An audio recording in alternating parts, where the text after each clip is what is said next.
rois et chefs indigènes du peuple Apinji, le roi des Apinji, le nommé Kinga. Comparatif à un gouverneur a existé vers la fin du Moyen Âge. À cette époque, le pays Apinji était hiérarchisé par 3 rois d'où chacun avait un rôle déterminé et habitait dans des différents villages, à savoir Kinga, sorte de chef d'État, habitait en aval au village Mobongo ou Nzamba. Dibiti, sorte de gouverneur, habitait en amont au village Ngorina. Zondo, sorte de préfet, habitait au village Mobuka.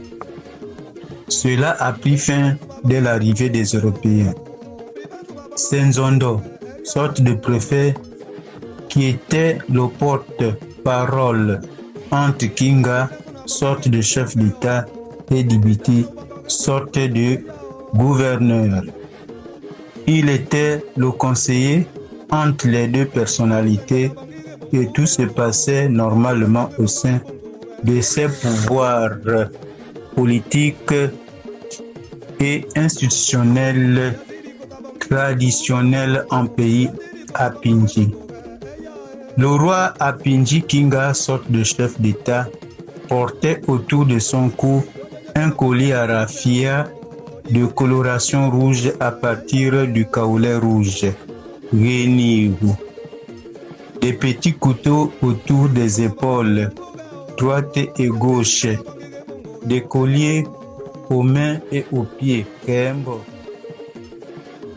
Un tabouret qu'il tenait dans sa main gauche, Rebongo. Il se déplaçait avec ce meuble du fait qu'il ne s'asseyait pas sur n'importe quel banc ou fauteuil. De retour à son village, il accrochait au fond du corps de garde. Il tenait dans sa main droite un bâton traditionnel, c'est-à-dire une canne qui renferme une si grande puissance magique dite Sino. Canne que l'on retrouve dans les corps de garde des Apinji du Bangounier. Il était habillé d'un pagne raffia Tsanda Oso en Apinji, Ngombo en Ponu Dundende.